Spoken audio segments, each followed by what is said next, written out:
अस्सलाम वालेकुम। तो चलिए अज़ीज़ तलबा और तालिबात, आज हम नुकाती नक्शे बनाने का तरीक़ा देखेंगे।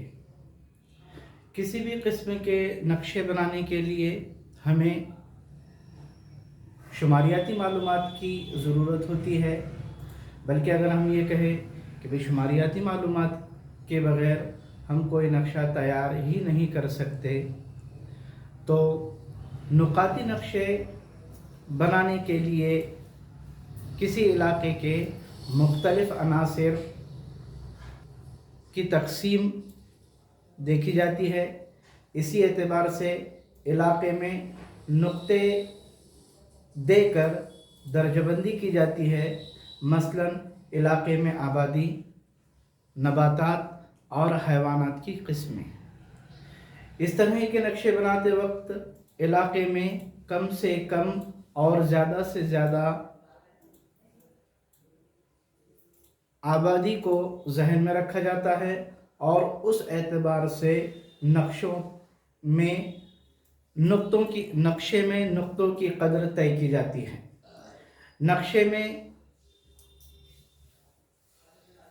नुक्ते देते वक्त दरजज़ील बातों को जहन में रखा जाता है। नंबर 1, नुक्तों की जसामत मसावी हो, एक जैसी हो। नंबर 2, नुक्ते देते वक्त इलाके का जोग्राफियाई खाका, मसलन आबी ज़खायर, नक़्ल व हमल के ज़राए वग़ैरह हमारे जहन में हों।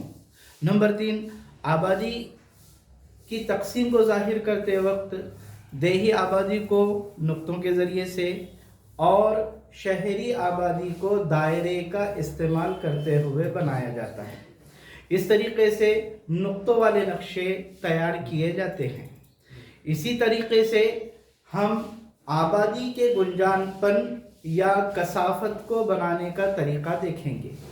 जोग्राफियाई अनासिर की तादाद इस नक्शे में मुख्तलिफ अक्स या रंगों के ज़रिए दिखाई जाती है। ये नक्शा बनाते वक्त इकाइयों की पैमाइश, मुआयना वग़ैरह ज़राए से मुहैया शुमारियाती मालूमात का इस्तेमाल किया जाता है। इसमें इलाके के हर ज़ीली हिस्से के लिए इकाइयों को मसावी कदर दी जाती है। किसी इलाके के ज़ीली हिस्सों की इकाइयों की कम से कम और ज़्यादा से ज़्यादा कदर को मलहूज़ रखा जाता है। इसके बाद इसके उमूमन 5 से 7 हिस्सों में दर्जबंदी की जाती है। हर हिस्से के लिए एक ही रंग की कमी बेशी या सियाह व सफ़ेद खाके के इस्तेमाल किए जाते हैं। ये बढ़ती कदर के साथ ये खाका गहरा होता जाता है और इस हिस्से की कदर के ज़रिए नक्शे पर उतारा जाता है। और इसकी मिसाल हम आपकी दरसी किताब में सफ़ा नंबर 3 पर और सफ़ा नंबर 2 पर जो नक्शे दिए हुए हैं, हम उन नक्शों का बग़ौर मुताला करेंगे और ये देखेंगे कि भाई किस तरीक़े से एक ही रंग को हल्के और गहरे रंग से ज़ाहिर करते हुए आबादी का गुंजानपन ज़ाहिर किया गया है।